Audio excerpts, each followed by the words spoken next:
సఫలీకృతం అవుతుందని వాళ్ళ వెనుకున్నటువంటి కిరణ్ గారు వాళ్ళ తదితర సిబ్బంది దాన్ని ముందుకు తీసుకెళ్ళి ఆయన కళ నిజం చేస్తారు.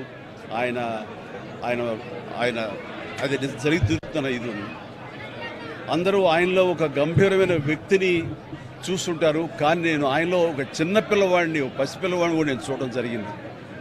ఆయన 2009లో ఆయన తరచూ కలుస్తుండేవాడిని. ప్రజారాజ్యం పార్టీకి సంబంధించినటువంటి ఆయన సలహాలు సంప్రదింపుల ప్రసంగం.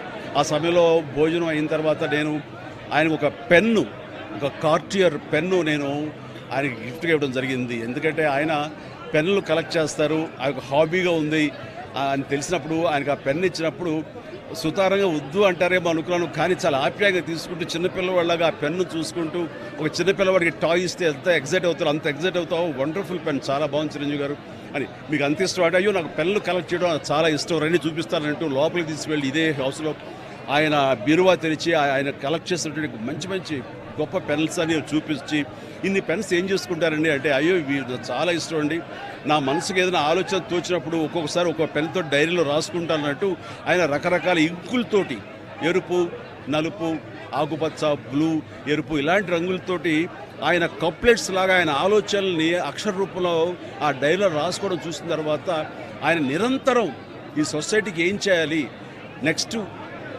ఎలాగా అటు ప్రతిదీ ఆయన ఆలోచనల్ని అక్షర రూపంలో పెట్టుకుంటూ ఉంటుంటారు. ఆయన అలాగా నిరంతరం ఈ సొసైటీ గురించి తన నిబద్ధతలో ఆయన ఏర్పరచుకున్న కొన్ని ఆశయాల్ని వాటిని సిద్ధించడం కోసం, వాటి ఆశయాలు నెరవేర్చుకోవడం కోసం ఆయన చేసే ప్రయత్నాలు అవి అంత ఇంత కాదు.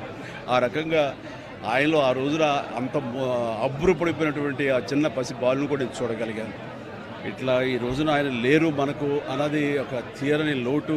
ఇది ఆయనకి, ఆయన కుటుంబానికే కాదు, యావత్ తెలుగు జాతికే ఒక పెద్దని కోల్పోయారు, ఒక గొప్ప వ్యక్తిని కోల్పోయారు, ఒక మహాశక్తిని కోల్పోయాం మనందరం. ఈ సందర్భంగా ఆయన ఎక్కడున్నా సరే ఆ స్వర్గంలో ఉంటారు, మన దరిదాపులోనే ఉంటారు, మన దగ్గరే ఉంటారు, మనకు తోడుగా ఉంటారు.